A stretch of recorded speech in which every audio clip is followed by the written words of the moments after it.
Mike. Toronto. VK on the beat. Check. I'm in Toronto where you wanna get the city love. I'm from Toronto where you wanna get the city love. I'm in Toronto like we wanna get the city love. My city love me back for my city love. Welcome to episode 1608 of Toronto Mic'd.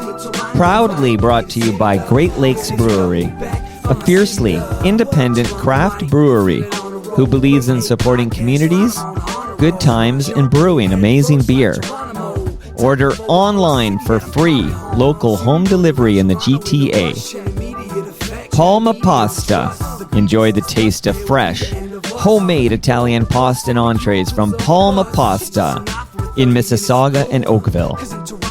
Season 7 of Yes We Are Open, an award-winning podcast from Moneris, hosted by FOTM Al Grego. RecycleMyElectronics.ca. Committing to our planet's future means properly recycling our electronics of the past. And Ridley Funeral Home, pillars of the community since 1921. During one of Dave Charles's visits to the TMDS studio here, I think it was maybe Dave's second visit, he talked to me about writing for FYI Music and the work of his friend David Farrell. And I remember mishearing the name at first. I was hearing Dave Farrell, who is the former program director at 102.1 The Edge. And then we sorted that out. And then Dave, because he's a prince, he tried to connect David Farrell and I, so David could follow in the footsteps of Richard Flohill, Dave Charles, Bill King, and become an FOTM. But sadly, that never happened. And on December 19th, 2024, just a week ago, we learned that David Farrell had passed away at the age of 73. And this episode features the aforementioned Richard Flohill, Dave Charles, and Bill King, and they'll be telling me about their friend, David Farrell, as we pay tribute to this giant of the Canadian music industry. Richard Flohill, hello to you, sir. Good morning. How are you? I'm well, thank you. And thanks for dialing in. We had a few technical issues, but we hear your voice loud and proud, and it's great to have you on this memorial episode. So thanks for doing this. Happy to be here.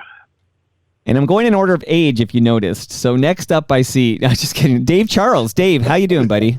I'm doing well. Mike, thank you for organizing the show. I know it's a holiday rest week for most of us, but this is such an important guy in our lives and a dear friend.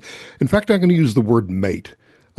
Mateship is more than just friendship. It's somebody who you share a lot of mutual experiences with and somebody who you will assist no matter what.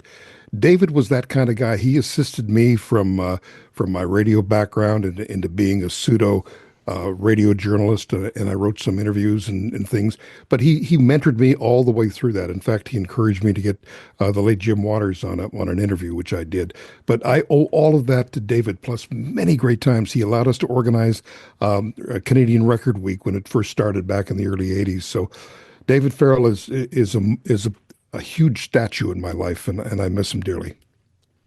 Well, I'm going to introduce Bill King as if he needs an introduction, and then I'm going to disappear into the background, and I'm going to listen as you three chat about the life and times of David Farrell and your memories of him, and basically let's remember this giant, again, this giant of the Canadian music industry, and let's educate some of the kids who are maybe they don't know the name and maybe they're dumb like me and they think we're talking about some other guy.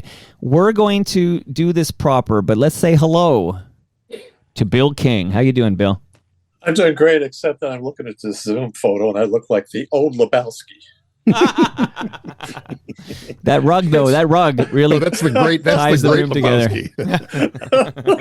Together. No, it's I really appreciate this because David was a great friend, and I only have like the past 12 years with him, but it's been a constant 12 years because it all come about just through writing.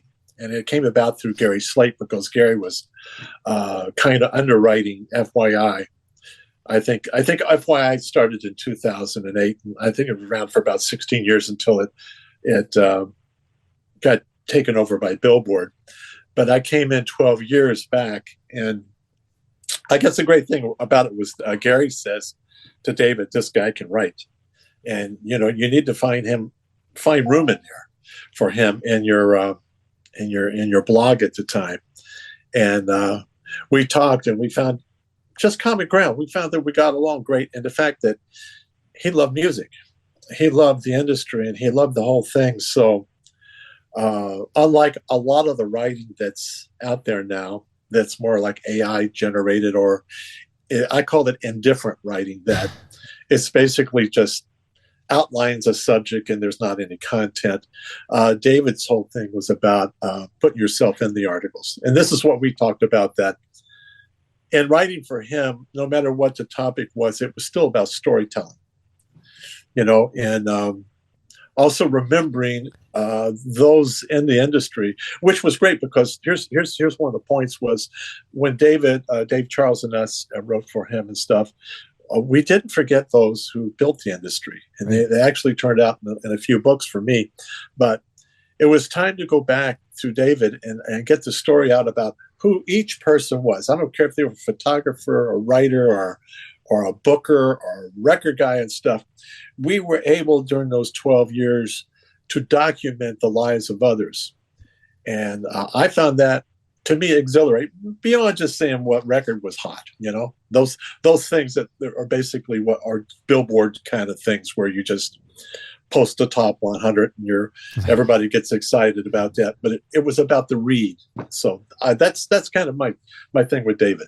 Well, you're singing my song there. Richard, can you take us back when you first met David Farrell and who he was in this industry? Take us back. Let's listen to Richard Flohill. I was about to do that. First of all, I have to say that one of the things about being old, and I am very old, older than most dirt, is that while I have pretty good memories, I never remember exactly when anything was. I think the most important thing that Dave did was initiate an era of professionalism into communication within the business.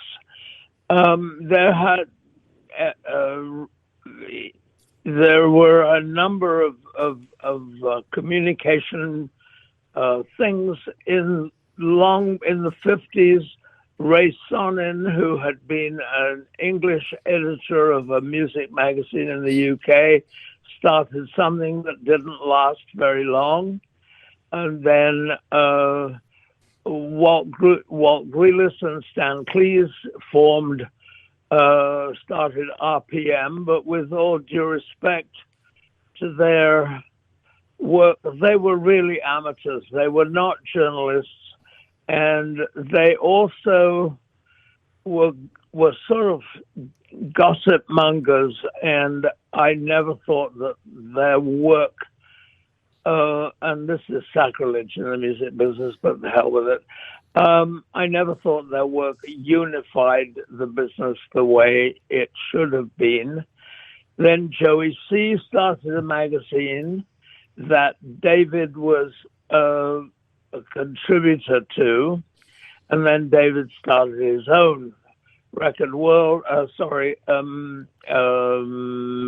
The Record, and asked me and another guy called Larry LeBlanc, who has been a writer for Billboard and a publicist and who knows what all else. And he and I joined David in starting the magazine, and I made myself the reviews editor, and I reviewed, I don't know, hundreds of records. Mostly got it right, sometimes spectacularly wrong. And I'm proud to say that I wrote something for every single issue of the Record over however many years it was. Now, Dave, help us out because I know Richard's struggling with the years and the times. He's got all the flavor though. But please, Dave Charles, whenabouts does the record launch? That trade magazine. I think it was 1981, if my stats are right. So 1981, that's a 20-year history until Gary Slate got involved. And Gary is a very key player in his life because Gary gave not only the financial support and the business nous and experience he had, but he really supported David. And Gary Slate, for his business acumen and radio skills, was a great supporter of young Canadian talent with Slate Music. And he really gave David that platform to do his thing. And David being a legitimate music and broadcast journalist, took it from there. And then he started to create off of Neil Dixon. He created Canadian Music Week, which was really important because it brought the industry together.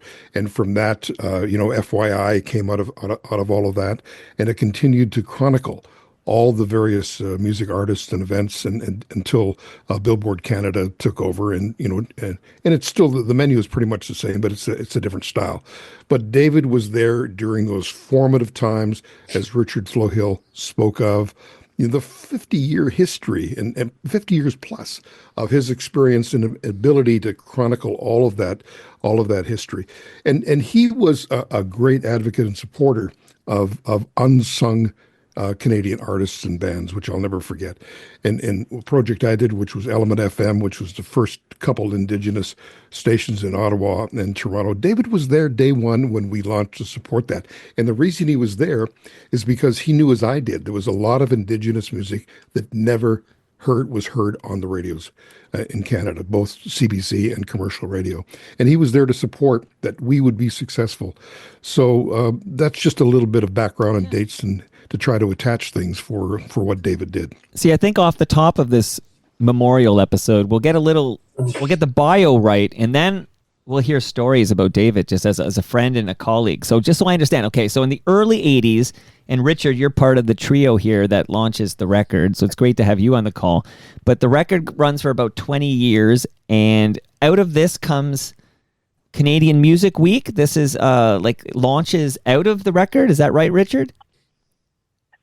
Yes, it was. And I think one of the biggest mistakes that David made was that he felt that an annual convention was not part of his remit as a journalist, and he sold it for a sort of figurative dollar to Neil Dixon, and who changed the name of it. And I think it was the biggest mistake David ever made. It has become an event, and it's now changing again. But I wish David had kept it. It would have been run effectively and efficiently and with some heart and soul that I felt that perhaps it had been missing. Dave, would you echo those sentiments? Canadian Music Week, I actually did not realize that that comes out of the record in the early 80s, that it was launched from that. I did not. Well, I think Richard's got part of the story right, and I want to add to the rest of it. Sure. Remember, I went to Australia. I was headhunted to go there to join a broadcast group and develop other radio networks in 1993. So here I am in Australia, developing new radio networks in Malaysia, offshore, Vietnam, Singapore. And I'm hearing Canadian music from a different perspective. So any Canadian song that came into my desk, said, well, this is, Atlanta Miles was breaking then, and the Tea Party and Rush was big, and Bruce Cockburn would tour there on a regular basis. But seeing the Canadian music industry grow, and I had Shania Twain in Adelaide. She was just a young artist starting out, and she killed it down there. And Bryan Adams. All these artists were Canadian and well known to me. So to see the Canadian industry grow in a worldwide sense, from Australia and New Zealand and watch it grow there. So I realized then and there that it was a matter of just making sure we had the pipeline open so that all the other artists that came after that or around that time just added to the presence of Canadian music. And what Neil Dixon did, because I used to run into him on the road in Malaysia, in Singapore, and Australia, he would be promoting. He was the big carny out there saying, come to Canadian Music Week, and he'd be wheeling and dealing and putting packages together for people to visit. And he would honor different countries every year and shine the spotlight on Sweden or Australia or countries in Europe and that. And I thought that was really clever, because when you came to Canadian Music Week and you saw these artists and people from other countries came in, it started to grow bigger and bigger. So Canada's music industry went from like nowhere to the number 8 in the world just this past year, and that's a remarkable achievement. So I give Neil and his team credit for that, and I think David Farrell was certainly supportive of that and part of that whole thing. So. And the people rallied around that and realized that, I deal with America all the time, every single day in my business. But, the Americans realize there's a lot of great talent up here. And, for years and years, they would try to rip us off.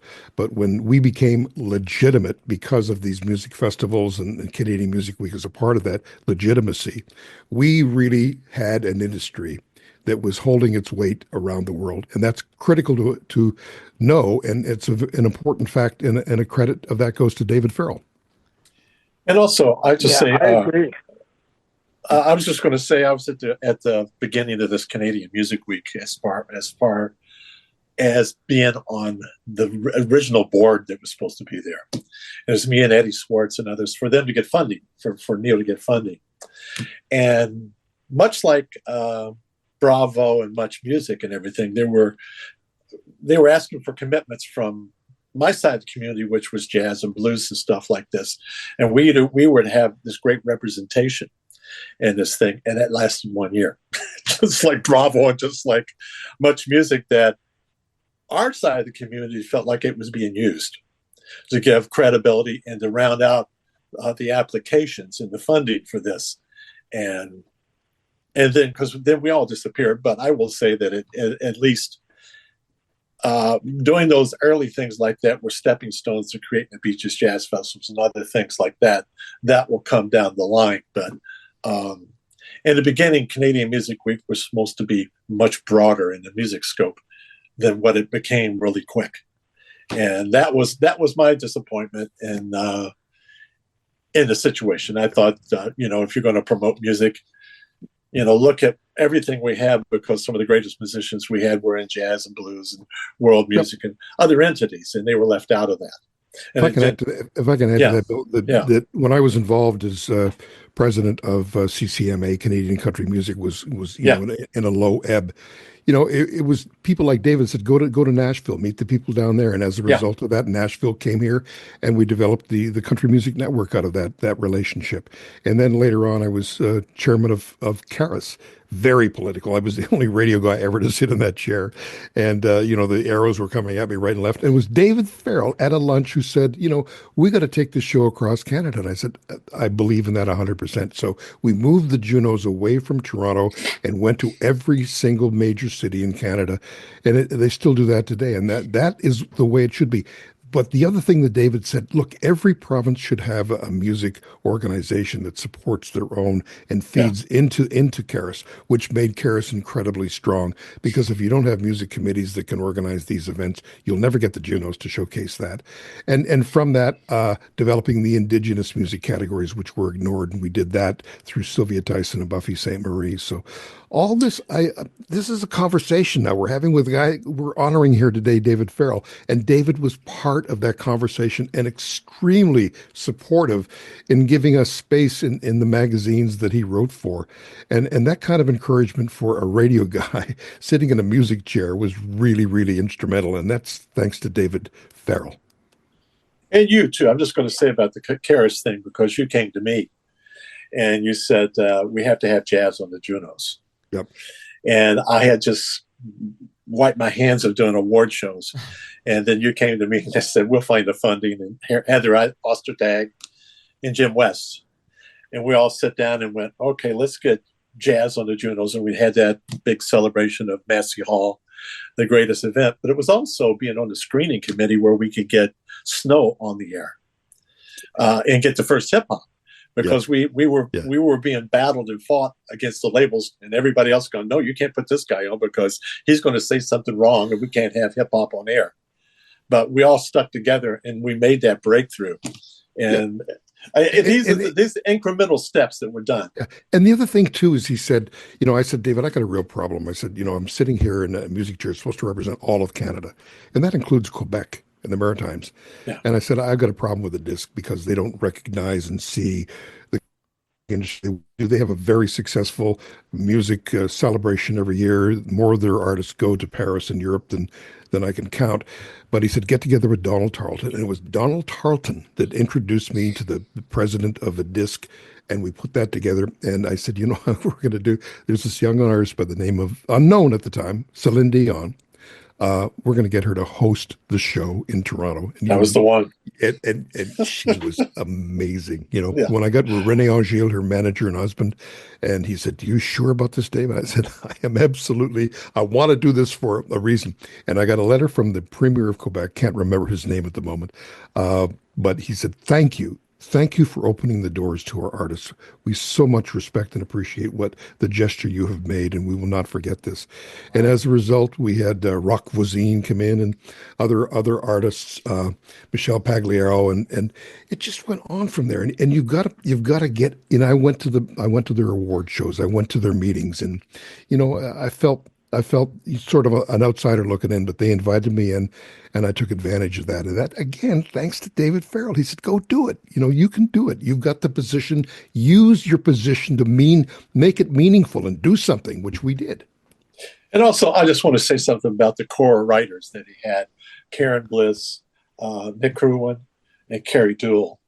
And to have a core of writers who were real journalists, and who could write without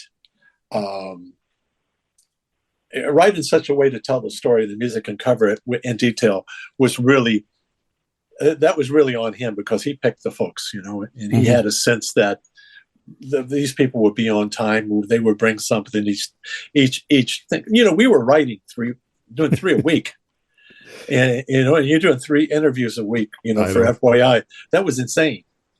I remember the Monday morning calls with David. David called, and I said, "David, how did my last article go?" And he said, "Well, you need to tweak this up and do this better, and change this around." And I said, "I didn't know that." He said, "Well, I'm a journalist. You're not, So I felt like a kid at school.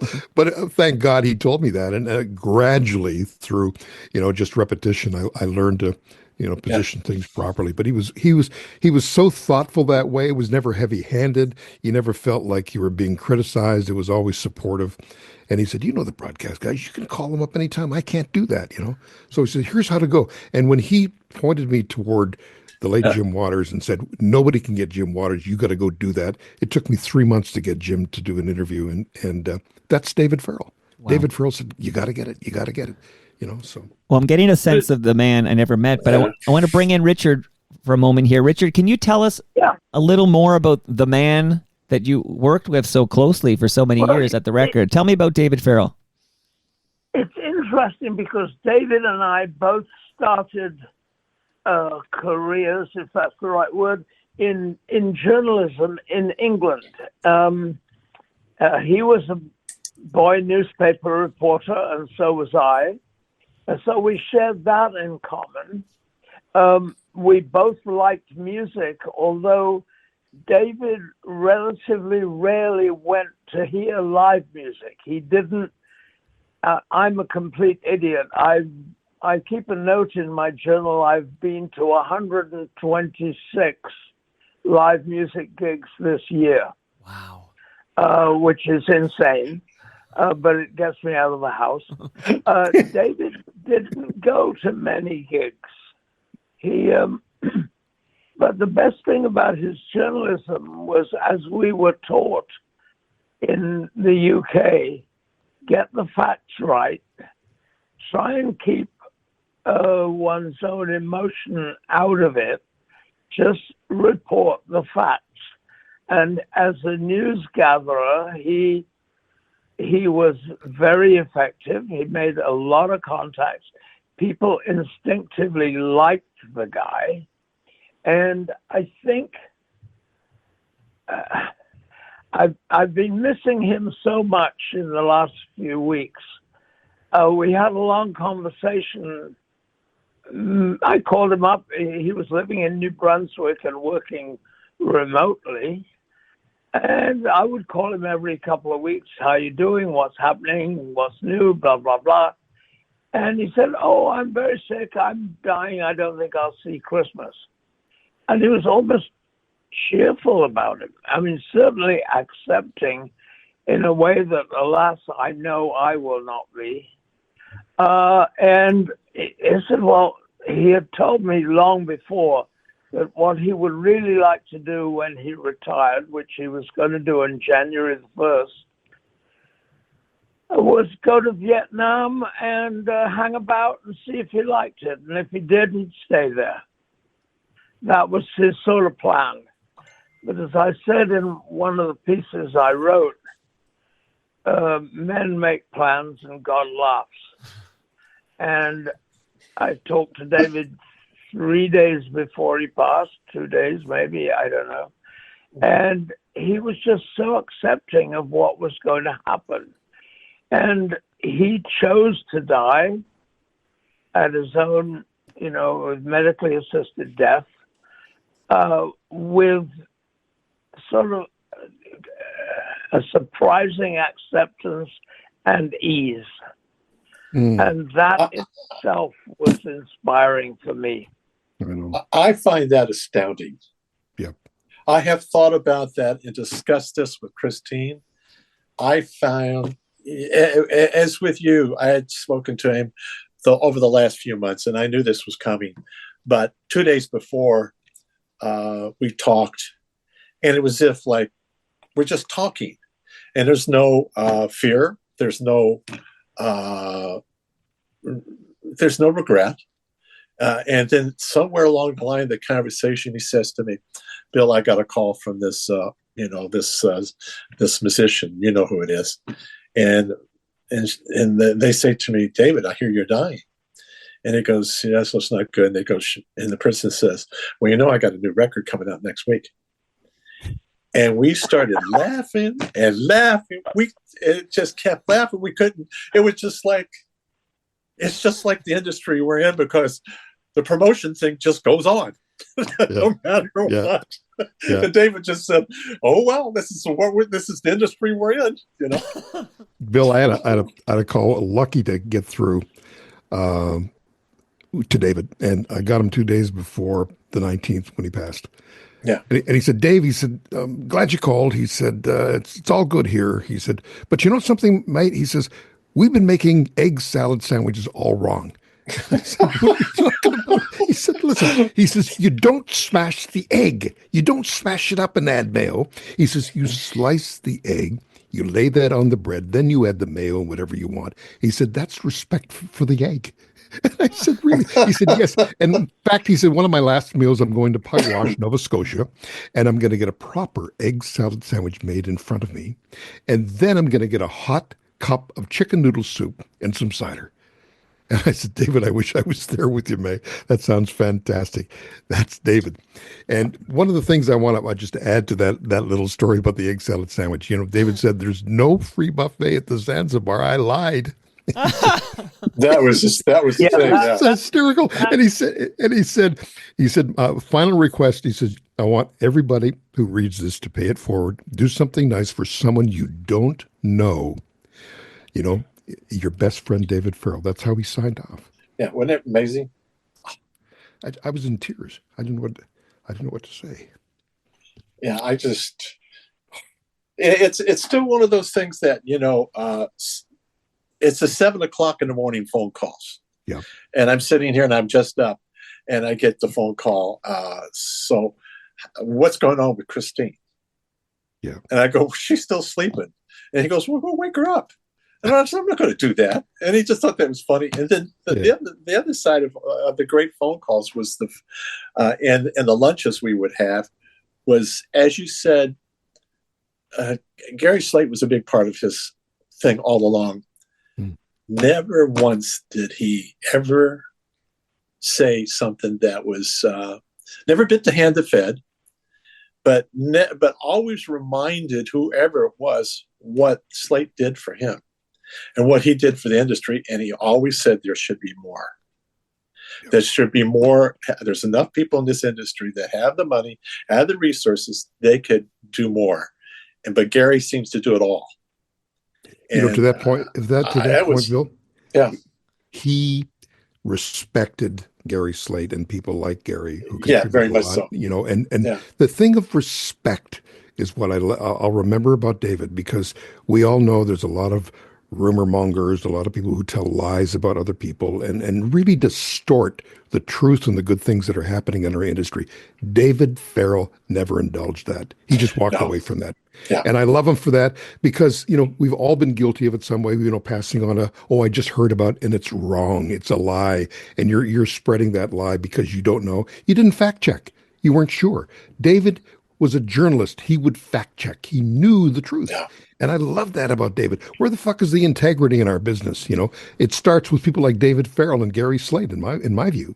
Yeah, I really agree with you. I would just say one funny thing, that I was with Stan and Walt on a sea cruise, right, when they had RPM, and I always thought that, as you said before, and as Richard had said, that it was celebrity gossip, and it was about who did we meet today, and Stan used to have these mimeographic sheets.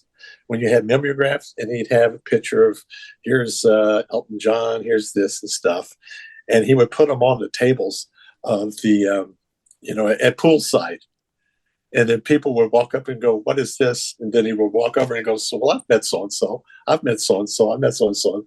It was a different kind of, journalism, or if you even call it that, but it was celebrity driven, rather than getting to the core of the artist. It wasn't as artist driven as was who we met and who we will be dining with, or who will come to see us to try to get their records played. Yeah, I find people like that. Yeah. People like that are grossly insecure to begin with. They have to use other people's fame for them to say, "Oh yeah, I met him and I know him," and and most of it is bullshit, and we don't like that. But let's honor David. Also, do you realize in 2018, David was inducted into the Canadian Music and Broadcast Hall of Fame? Recently, this year, he was given a Lifetime Achievement Award, the Alan Slate Lifetime Achievement Award for Excellence. Yes. I mean, those are two prestigious awards. I mean, winning one is enough. He has won, and respectfully so, given both those awards. And whatever awards mean, these two awards mean something to people who've served in the industry. This is acknowledged by your peers, not people voting, and I think that's an extraordinary. We should acknowledge David for those accomplishments as well. Absolutely. All the way around. Richard Flohill, will never get the Richard Flohill Award for "I Was Out All Night and You Weren't" award.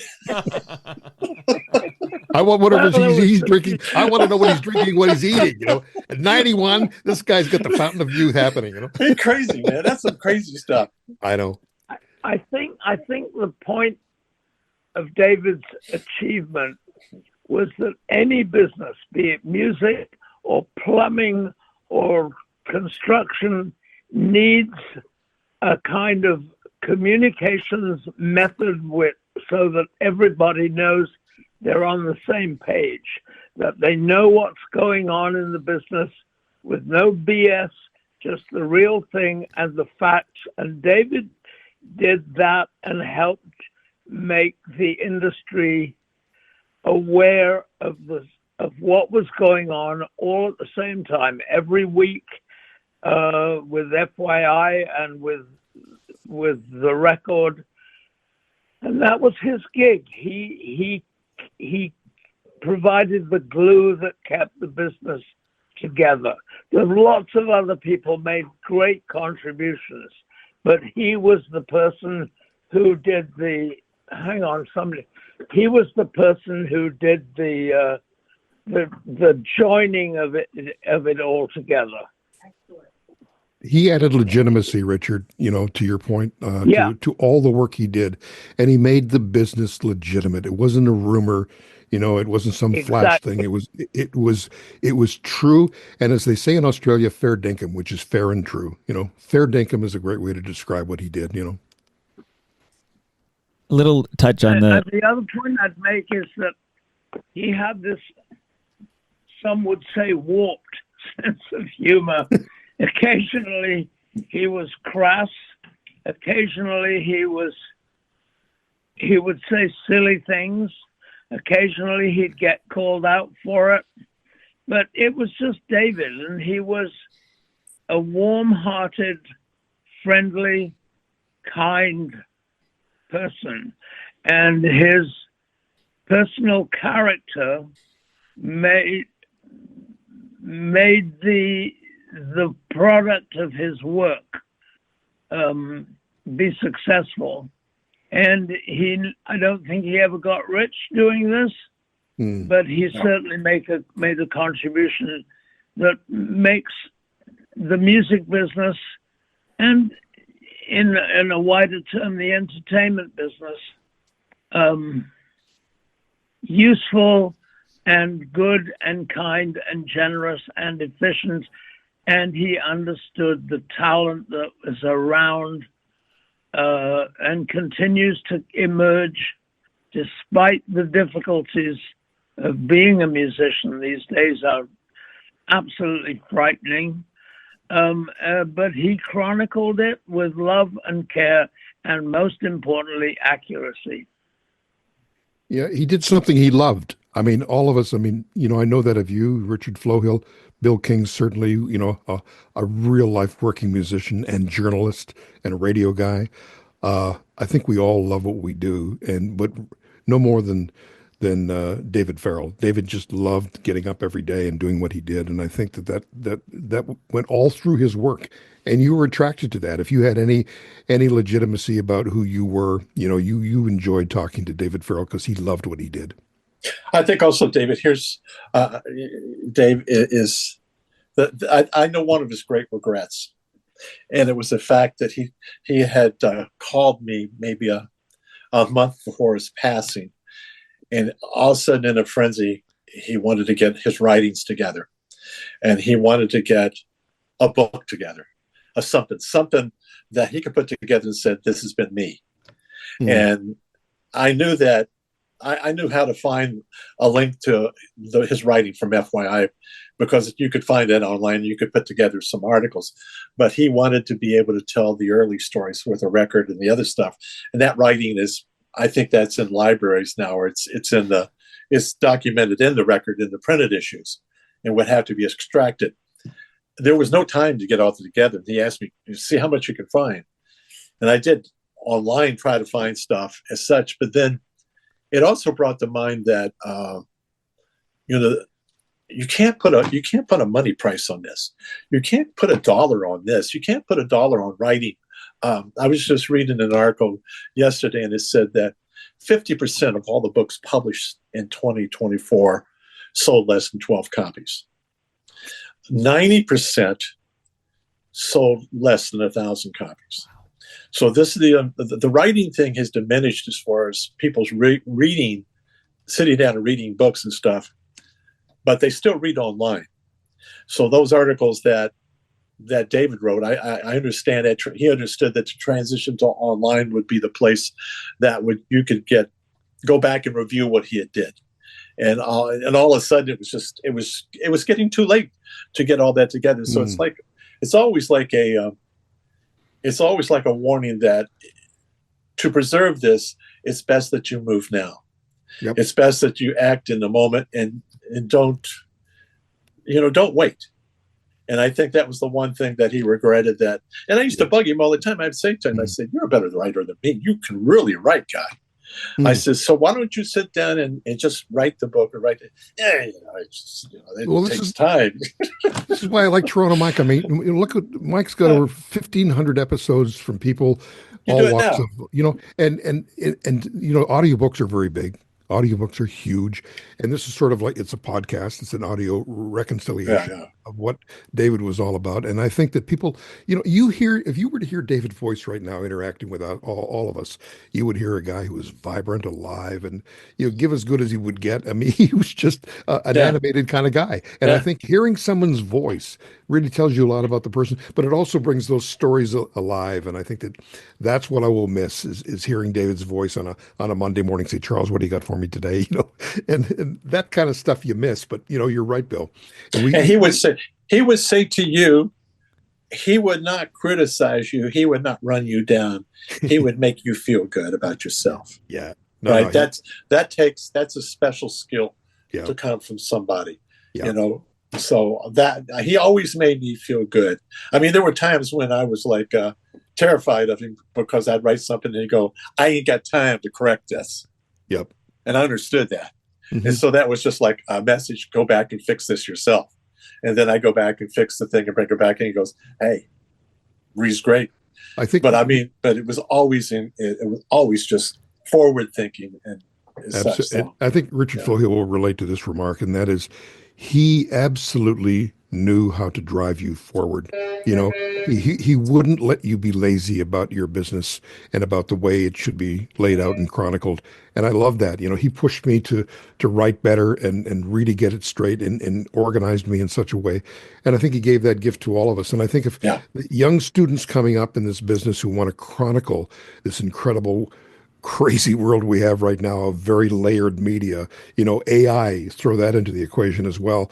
We have so many things coming at us, and to be able to chronicle all of that and make sense of that and how to use all of that, because these are all new tools we can use. I'm using AI tools now. I don't like anything artificial intelligence. I figured that was an oxymoron, artificial intelligence, but we could understand that is a way to add to our research. I often use AI for research. It's fantastic. Yep, it really is. So you can't poo-poo something unless you really know what you're talking about and what it can do for you, and really add to the depth and breadth of what you do. And David, I think, understand that completely. And plus the other thing I just want to say on that is that with these tools that we have now, the tools can't be your voice. Yep. Your voice is your voice. Mm-hmm. The tools can make corrections. The tools can get you information, and quicker than Google can now. Yep. And they can give you specifically what you need to know, but you still have to write it, and you still have to write in your own voice, or it's easy to read. I was telling people, I said, you can put, make me write like Hemingway, make me write like Thomas Wolfe, make me write, all right, then you sound like you were born and you're writing in 1935. So David, you are a person of this time, so you have to reflect that in your writing. There's a thing called contexting in journalism that I really respect, and David had the ability to context things and pull them all together in a way that was believable and in an order that made sense. Where and that's a real skill and a real art. And you're right. I mean, AI for research, yes, but to context it, you gotta use your own instincts and abilities, I think. Yeah. Got to have your voice. David had his voice. You have your voice. Yep. Richard has his voice. We have our voices, and that's the most important thing. And same with Mike. So well, quite literally, I have your voices because I have a recording, a deep dive of Richard Flohill in the basement. Richard's been down here, and then of course Bill King's been down here. You biked over here. I'll never forget that. And Dave Charles, you've been over a couple of times, but I want to give kudos to you, Dave Charles, because you recognized years ago, I suppose, that David Farrell, I should have his voice, and we should do a deep dive episode. And you took a very good run at that, and I just want to say thanks for trying to make that happen. You're welcome. I mean, I'm so disappointed. In one sense, we didn't get to capture David, the real David, but I think the three of us had a chance to reflect on what we know of David, and hopefully that captures the essence of the man and his work. Can I do a couple of bio nuggets, and then we'll wrap up in reverse chronological order talking about his legacy. So we'll close with you, Richard. But just so I understand, so what causes the end of the record? So I know in 2008, FYI Music News launches, but what ends the record? I think it's money in advertising. Richard, do you know? Well, I think the major record companies were diminishing in numbers, and they were his major advertisers.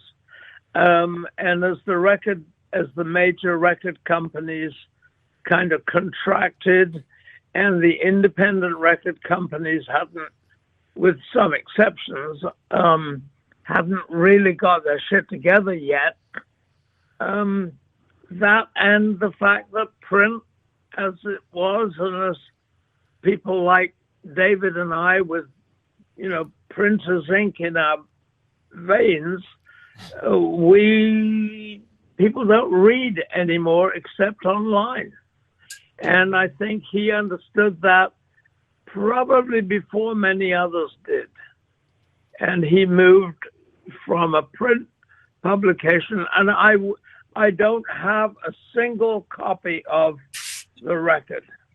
I do have copies of all the reviews I wrote, but I don't have any copies of the way the magazine chronicled the day-to-day, week-to-week, year-to-year progress and changes that were going on. But the record folded because print folded.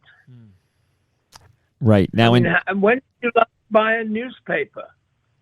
I bought the Globe and Mail last week on a Saturday. It's $9. Help. Well, yeah, times have certainly changed. Constant evolution here. But in 2008, David Farrell founds FYI Music News. That's where we could read, Dave Charles and Bill King writing for FYI Music News. But I'm struck by the fact that David was, he joined Billboard as a music editor in 1977. So before the record, he's music editor at Billboard. And then just a year and so ago, 2023, FYI Music News is basically merges or becomes a part of Billboard Canada.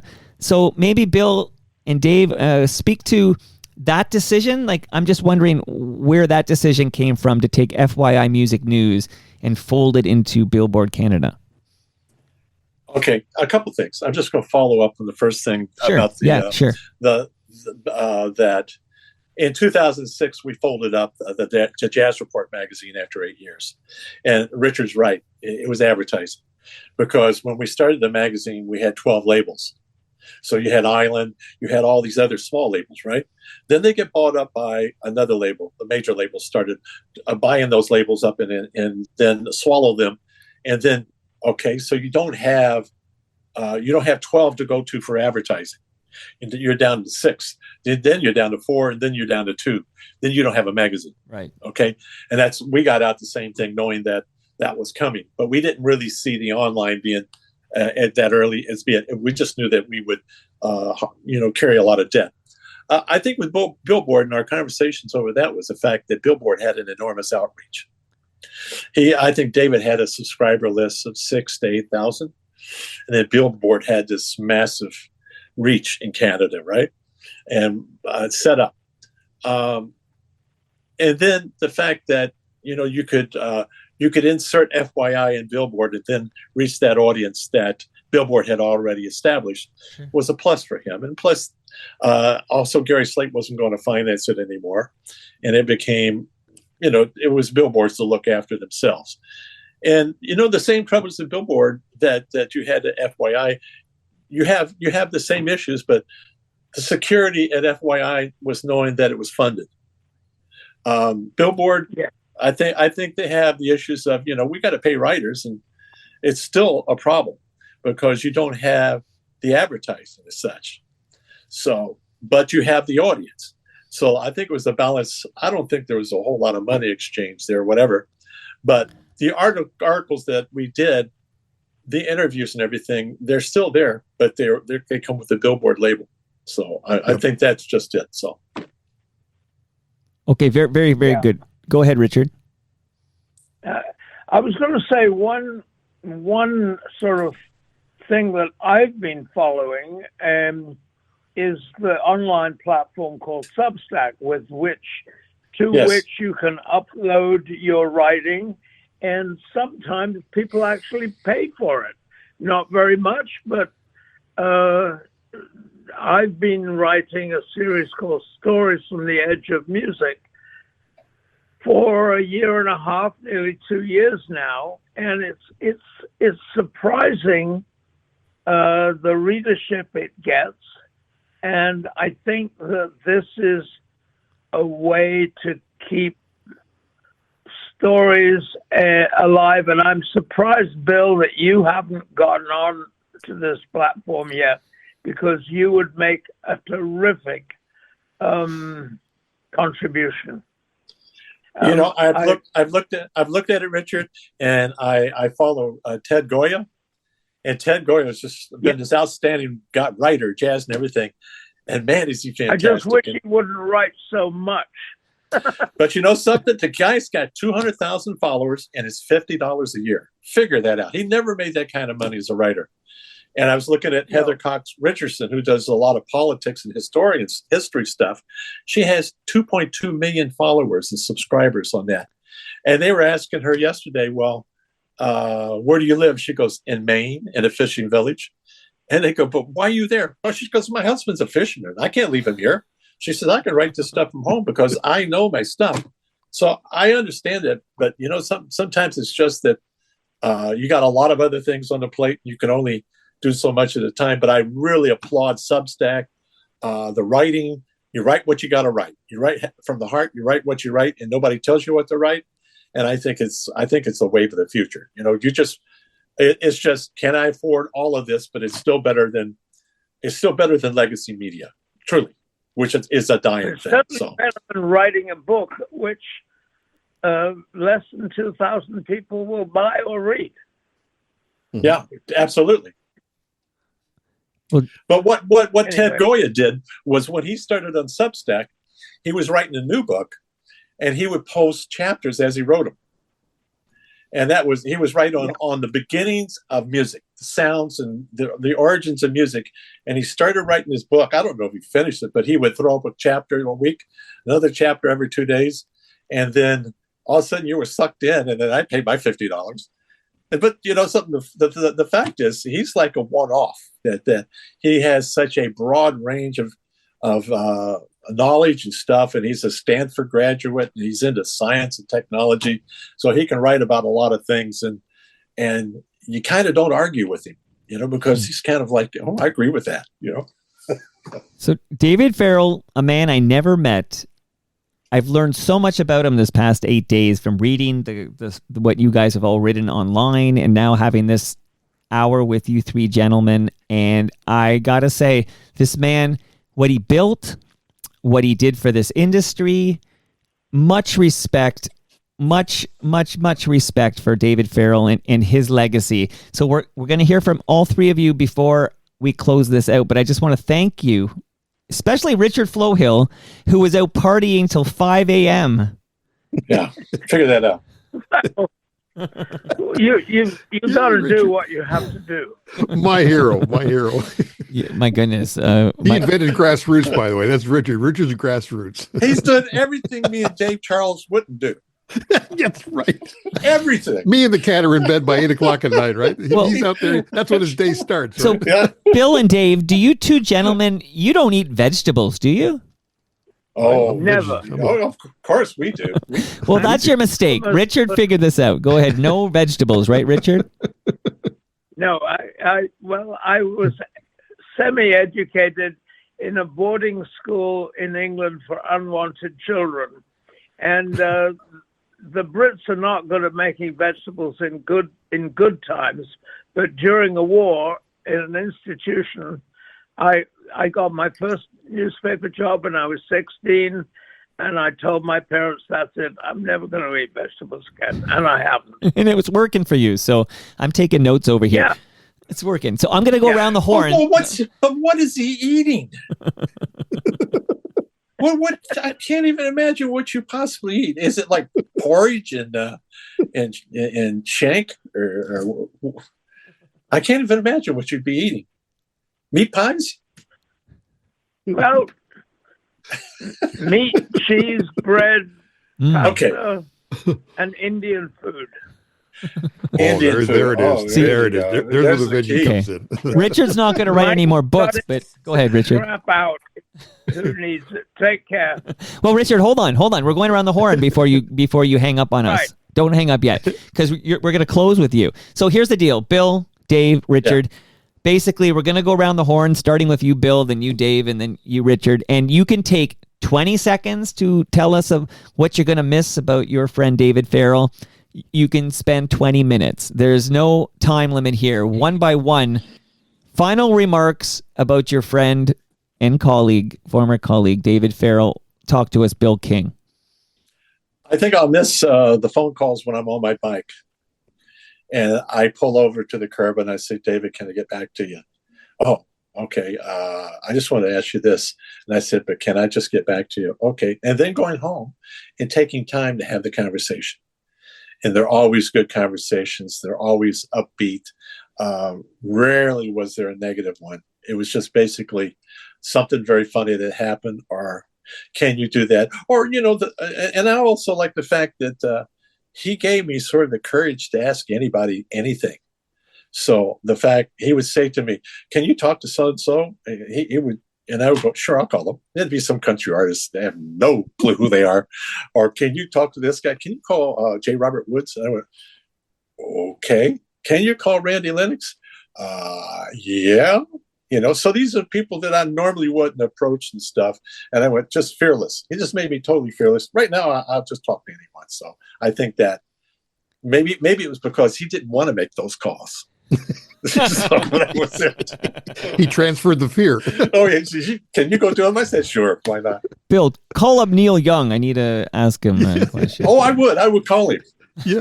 I would. I mean, I can't even think. I love who I that didn't tip you call. got there from David Farrell, which is that there's no caste system and class system here. It's just Neil Young, Dave Charles. To me, these are equal human beings of flesh and blood, and you can have a conversation and ask the same questions of both.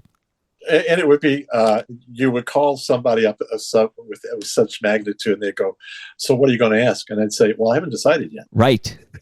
So that's where the conversation would start. Yeah.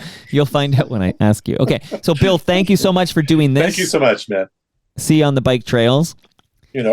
Dave Charles, please tell us what you'll miss and give us some final remarks about your friend and colleague. Let me give you my quote about David and his life and his legacy. It would be, do what you love what you do. That's it in a nutshell. I can't add to that. Plus, knowing how to make an egg salad sandwich. You chop the egg, you don't smash the egg. That's him in a nutshell. He is a lovely human being. He wants you to pay it forward to someone you don't know, not someone you know. This speaks volumes about his last thoughts and wishes that we would all do that. And David has got a great heart, great energy. Music was obviously his drug of choice, and we love him for that, and he chronicled that.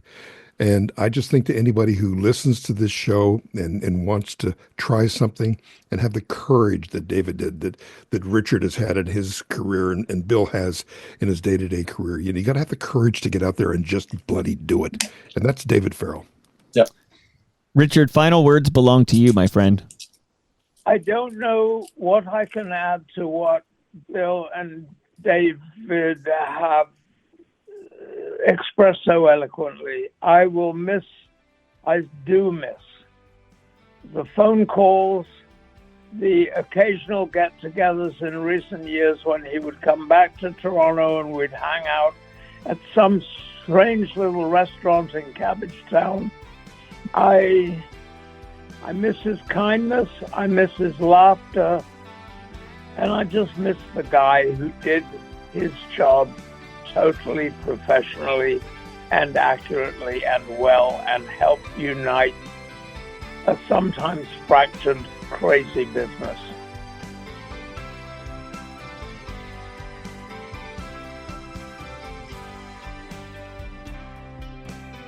And that brings us to the end of our 1608th show.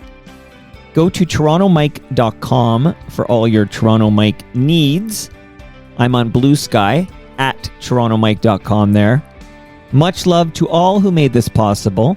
That's Great Lakes Brewery, Palma Pasta, RecycleMyElectronics.ca, Moneris, and Redley Funeral Home. See you all next week.